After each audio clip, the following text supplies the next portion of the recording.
Good morning, dear students. You are most welcome once again to our YouTube channel English with Naren sir.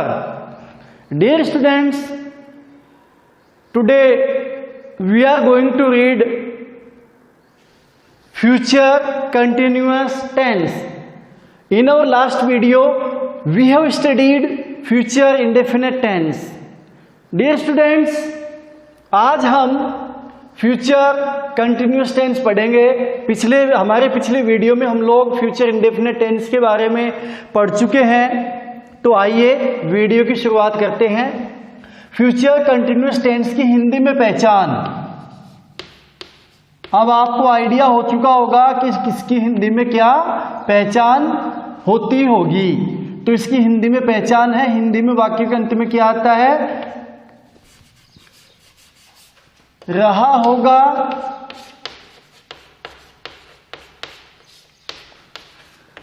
रही होगी,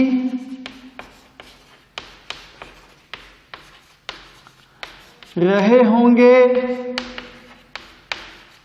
या फिर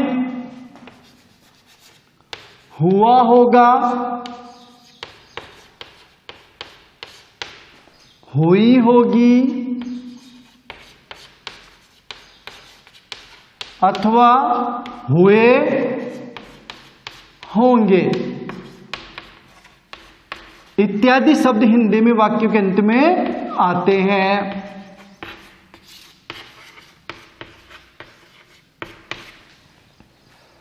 वह कल टेनिस पढ़ा रहा होगा, वह कल इस समय पे बैठा हुआ होगा, वह सोया हुआ होगा, है ना।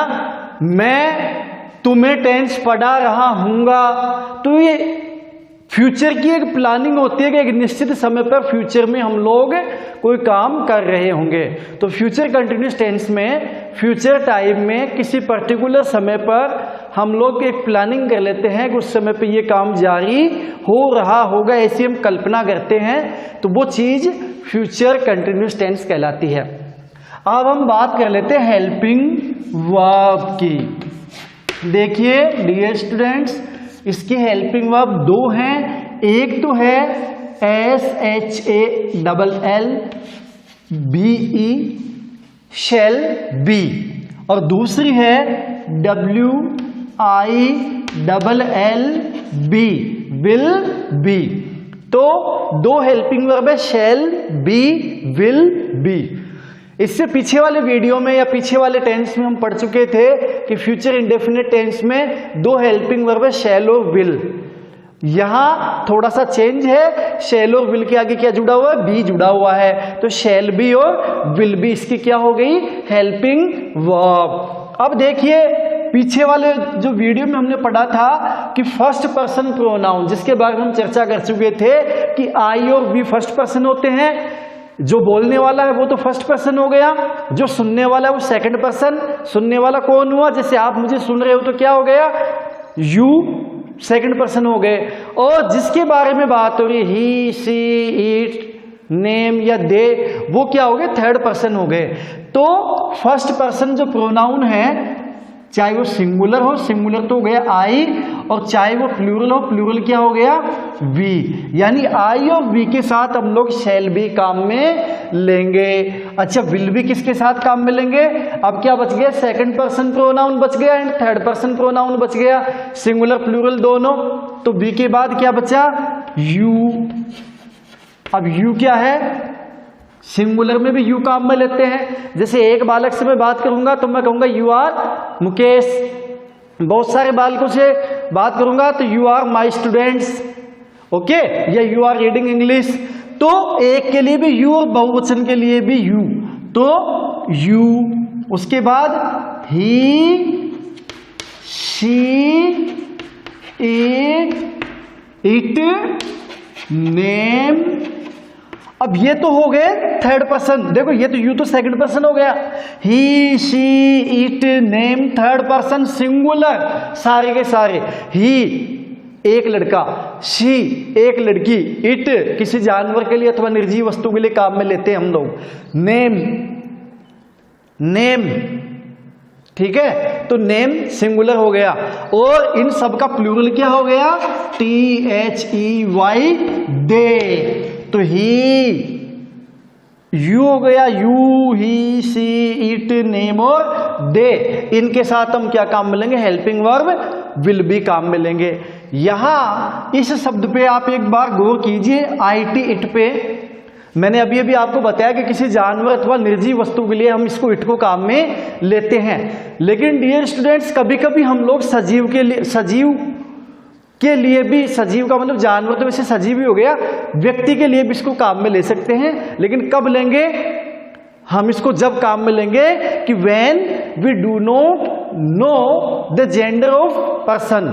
जब हमें किसी व्यक्ति का जेंडर नहीं पता, उसका लिंग नहीं पता हो कि मेल है कि फीमेल है, तो हम इट काम में ले लेते हैं। सपोज कीजिए कि अपना दरवाजा है, दरवाजे पे किसी ने ठक ठक ठक ठक नॉक की, मुझे नहीं पता हु इज देयर, ओके, ही और सी, मुझे नहीं पता वहां पे ही है कि सी है, लड़का है कि लड़की है, पुरुष है कि महिला है, तो मैं क्या कहूंगा, हु इज इट, कौन है, और वो कहेगा I am Ramesh, I am Rama, तो तब मुझे पता चल जाएगा कि वहां पे लड़का है कि लड़की है। तो हम लोग इट काम में ले सकते हैं। सपोज कीजिए कि कोई महिला है, उसके हाथ में छोटा बच्चा है, बेबी, साल, 1.5 साल, 2 साल का, तो उसका जैसे अपने को पता नहीं है कि ये मेल है कि फीमेल है, तो वहां पे भी हम इट शब्द यूज में ले सकते हैं। तो आइए हम वापस लौट के आते हैं, बीच में मेरे बात ध्यान में आ गई, सो मैंने आपको बता दी। अब हम आते हैं वापस, तो अब बात करते हैं मेन वर्ब की, मुख्य क्रिया। अब बताइए मुख्य क्रिया की कौन सी फॉर्म काम में लेंगे। अब तक आपको आइडिया हो चुका होगा कि जितने भी कंटिन्यूस टेंस हमने पढ़े, चाहे वो प्रेजेंट कंटिन्यूस हो, चाहे वो पास्ट कंटिन्यूस हो, अब हम पढ़ रहे फ्यूचर कंटिन्यूस। तो वहां हमने क्या काम में ली थी, मेन वर्ब की फर्स्ट फॉर्म प्लस ING। तो यहां पे भी क्या काम मिलेंगे, first form plus first form plus ING। तो कंटिन्यूस वर्ड जहां आ रहा है जिस टेंस में, वहां मेन वर्ब की फर्स्ट फॉर्म में हम क्या काम मिलेंगे, ING काम मिलेंगे। ठीक है, यहां तक अगर अपने क्लियर है तो आगे हम लोग बढ़ते हैं, जो कि आगे का सेक्शन है कौन सा, सेंटेंस फ्रेमिंग वाला। सेंटेंस फ्रेमिंग एकदम इजी, कोई टेंशन वाली बात ही नहीं है। इतना यदि अपने को याद है तो सेंटेंस आप इजीली बना पाओगे। जैसे मधु कल शाम को अंग्रेजी पढ़ा रही होगी। मधु कल शाम को अंग्रेजी पढ़ा रही होगी, यानी कि ये कल शाम के एक निश्चित समय जो दिया गया है उस समय पे कोई काम होगा, इसकी हम कल्पना कर रहे हैं, यानी काम जारी रहेगा। तो सब्जेक्ट लगाइए, सब्जेक्ट आ गए MADHU, मधु। अब बताइए इसके साथ हम शैल भी काम में लेंगे कि विल भी काम में लेंगे, बड़ा ही आसान है। हमने देखा कि मधु इनमें से कौन सी कैटेगरी में है, तो मधु है नेम, किसी का नेम है। ठीक है, इसलिए इसके साथ हेल्पिंग वर्ब क्या आ जाएगी, विल बी। तो मधु विल बी, पढ़ाने को क्या कहते हैं, टीच कहते हैं, तो टीच में जोड़ दो ING। Madhu will be teaching English, ENGLISH, English. Tomorrow यानी कल शाम को, TOMORROW, tomorrow. In the evening, EVENING। देखिए मधु कल शाम को अंग्रेजी पढ़ा रही होगी, इसका इंग्लिश क्या बना, Madhu will be teaching English tomorrow in the evening, EVENING, evening है लास्ट में। इसी का नेगेटिव अगर अपने को बनाना है, मधु कल शाम को अंग्रेजी नहीं पढ़ा रही होगी, तो बनेगा मधु MADHU विल, और नोट यहां आ जाएगा, विल नोट बी। ठीक है, तो हमने पढ़ा था कि जब कोई हेल्पिंग वर्ब हो और वो दो अलग अलग वर्ड्स, मतलब जिसमें दो अलग अलग वर्ड्स दिए गए हों, जैसे पहले हमने पढ़ा था कि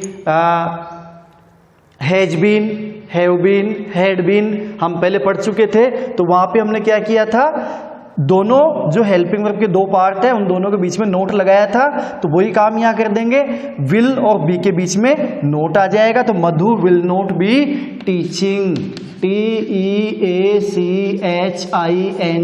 teaching English, ENGLISH tomorrow in the evening. अब डियर स्टूडेंट्स, मैं केवल आपका टाइम बचाने के लिए इसको रिपीट नहीं कर रहा, नीचे यहां मैंने सीधी लाइन खींच दी। सीधी लाइन का मतलब यह है कि यहाँ पे ये जो ऊपर चीज दी गई इसी को हमको उतारना है, यानी कि टुमारो इन द इवनिंग यहाँ लिखना है। लेकिन जब आपने होमवर्क सेंड किया मुझे पिछले वाले वीडियो का, तो मैंने पाया कि आपने भी क्या कर दिया, सीधी की सीधी लाइन ऐसे कैसे कॉपी करके उतार दी। जैसे मैंने यहाँ लाइन खींची वैसे आपने भी लाइन खींच दी, जो कि कतई सही नहीं है। आपको टाइम नहीं बचाना, आपको पूरा टाइम देना है। मेरे क्या वीडियो लंबा हो जाता है, MB बढ़ जाती है, आपका टाइम बढ़ जाता है, इसलिए मैंने शॉर्ट करने के चक्कर में यहां इस तरीके से मैं कर देता हूं। लेकिन आपको ऐसा नहीं करना है, आपको पूरा का पूरा सेंटेंस ही उतारना है। प्लीज इस बात का आप ध्यान रखिए। आइए हम आगे बढ़ते हैं। इसका इंटरोगेटिव सेंटेंस बनेगा, क्या मधु कल शाम को अंग्रेजी पढ़ा रही होगी? तो बनेगा will Madhu MADHU Madhu B teaching English tomorrow in the evening. जैसा कि मैंने आपको बताया, आपको पूरा लिखना है, लाइन नहीं खींचनी है, और लास्ट में इंटरोगेशन मार्क आ जाएगा। क्या मधु कल शाम को अंग्रेजी नहीं पढ़ा रही होगी? इंटरोगेटिव नेगेटिव जब हम बनाएंगे तो बनेगा will Madhu MADHU Madhu NOT note be teaching TEACHING teaching English ENGLISH tomorrow in the evening. ये इस तरीके से बनेगा, है ना? बिल्कुल आसान, बिल्कुल सिंपल है। दिमाग से आपको टेंस का भय बिल्कुल निकाल देना है। अगर आपने मेरे वीडियोज को अच्छे से देख लिया, इन पे अच्छे से प्रैक्टिस कर ली, इनको अच्छे से समझ लिया, तो आपको कहीं कोई समस्या नहीं रहेगी, कहीं पे अटकना नहीं है, कहीं घबराना नहीं है, है ना? फिर भी अगर कोई समस्या है तो आप लोग फोन के द्वारा भी अभी ले सकते हैं जानकारी, और आप लोग चाहें तो एक एक करके अपने पेरेंट्स के साथ स्कूल में आके भी ले सकते हैं। और लेकिन ध्यान रखें, अगर स्कूल में आप आए तो आप अपने चेहरे पर जो फेस कवर है वो जरूर लगा के आएंगे, है ना? और वैसे भी जब स्कूल अपना खुलेगा तो इन चीज़ों को आप नोट करके रख सकते हैं, इनको आपको वापस क्लास में क्लियर कर दिया जाएगा। इसका कोई इश्यू नहीं है, कोई बड़ी बात नहीं है, आप निश्चिंत रहिए। अब हम लोग एक सेंटेंस और देख लेते हैं ताकि आपको और अच्छे से एक एग्जाम्पल और देखेंगे तो और भी अच्छे से समझ में आ जाएगा। डियर स्टूडेंट्स, घबराने की कोई बात नहीं है, मैं बार बार आपसे यही बात कह रहा हूं, आपको घबराना नहीं है। जब अपन किसी डर से जितना ज्यादा डरते हैं वो डर अपने को उतना ही ज्यादा डराता है। मैंने कई स्टूडेंट्स ऐसे भी देखे हैं कि 10th पास करके निकल जाते हैं, लेकिन उनका जो 10th वाला जो कॉन्सेप्ट है वो क्लियर हो ही नहीं पाता, क्योंकि वो डरते रहते हैं, टीचर से पूछते नहीं हैं, और मन ही मन ये सोचते रहते हैं कि टीचर सोचेगा कि देखो इतना बड़ा हो गया, इसको 10 से नहीं आते। ऐसी कोई बात नहीं है, जो चीज़ अपने को नहीं आती वो सीखने के लिए अपन स्कूल आ रहे हैं, वो सिखाने के लिए हम लोग यहाँ पे हैं, तो वो आपको मन में विचार लाना ही नहीं है। आपको केवल अपना बेस्ट से बेस्ट ट्राई करते रहना है, और कोई दिक्कत हो तो बेझिझक आप पूछिए। आइए हम लोग एक सेंटेंस और देख लेते हैं। हम अगले सोमवार को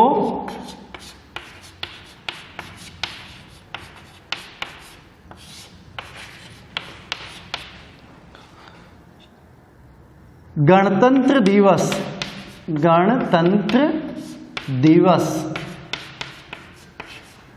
मना रहे होंगे।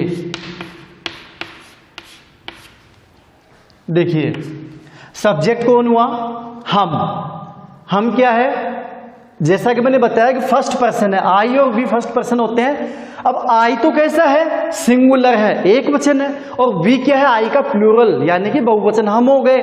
आई का मतलब मैं और वी का मतलब हम सब हो गए, तो वी उसका प्लूरल हो गया। तो हमने देखा था कि फर्स्ट पर्सन प्रोनाउन जो होता है उसके साथ हेल्पिंग वर्ब शैल भी काम में लेंगे, तो ये बनेगा आई नहीं वी, हम का हो गया वी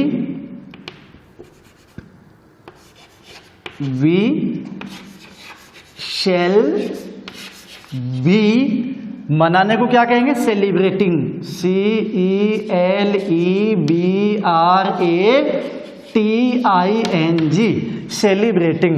मैं इन स्पेलिंग्स को इसलिए उच्चारण करते हुए बोल रहा हूं क्योंकि कुछ स्टूडेंट्स जो अभी मेरे पास छठी क्लास में नए आए हैं, उनके पेरेंट्स का मेरे पास फोन आया, वो कह रहे हैं गुरुजी हमारे बच्चों को कर्सिव राइटिंग समझ में नहीं आ रही है, सो प्लीज आप इसको एक्सप्लेन भी कर दे, साथ के साथ उच्चारण भी कर दे ताकि बच्चे उसको समझ सके। इसलिए मैं उच्चारण कर रहा हूं, आप इसको गौर से देख लीजिए।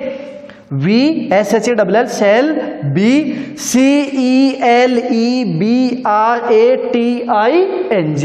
तो वी शैल बी सेलिब्रेटिंग। गणतंत्र दिवस को हम लोग कहते हैं Republic Day, REPUBLIC,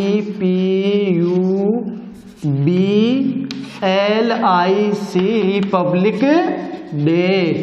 we shall be celebrating Republic Day on next Monday, MONDAY।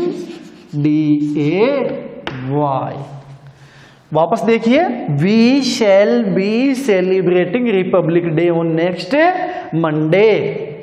Negative sentence इसका बनाएंगे हम लोग, तो बनेगा we shall not be celebrating Republic Day on next Monday, और यह फुल स्टॉप आ जाएगा। अब इस लाइन का मतलब आप समझ गए होंगे। इसका सीधा सा मतलब यह है कि बी के आगे ऊपर वाले में जो दी गई है वो की वो लाइन शेष जो बच्चे ऐसे कैसे हम उतार देंगे, लेकिन आपको उतारनी है, इस बात का ध्यान रखिए, आपको उतारनी। आप ये मत सोचना कि गुरुजी ने ऐसे लिखा है तो हम भी ऐसे काम चला लेंगे, बिल्कुल नहीं चलाना, ठीक है। आइए, शैल वी बी CELEBRATING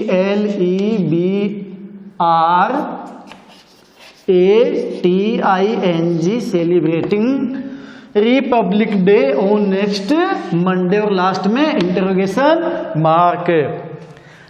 अब इंटरोगेटिव नेगेटिव, क्या हम अगले सोमवार को गणतंत्र दिवस नहीं मना रहे होंगे, तो बनेगा shall SHALL shall we not be CELEBRATING, इसको सेलिब्रेटिंग बोलते हैं। सेलिब्रेट का मतलब होता है मनाना, सेलिब्रेटिंग यानी मना रहे Republic Day on next Monday, और लास्ट में इंटरोगेशन मार्क। तो प्यारे विद्यार्थियों, ये अपना फ्यूचर कंटिन्यूस टेंस फिनिश हुआ। आपको, मेरे को उम्मीद है, अपेक्षा है, आशा है कि आपको ये अच्छे से समझ में आ गया होगा। और इसके बाद अगला जो टेंस आएगा फ्यूचर परफेक्ट टेंस, वो हम अपने नेक्स्ट वीडियो में पढ़ेंगे। आज के लिए इतना ही काफ़ी है।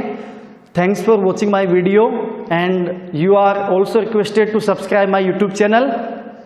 Have a nice day, see you in our next video. Thank you.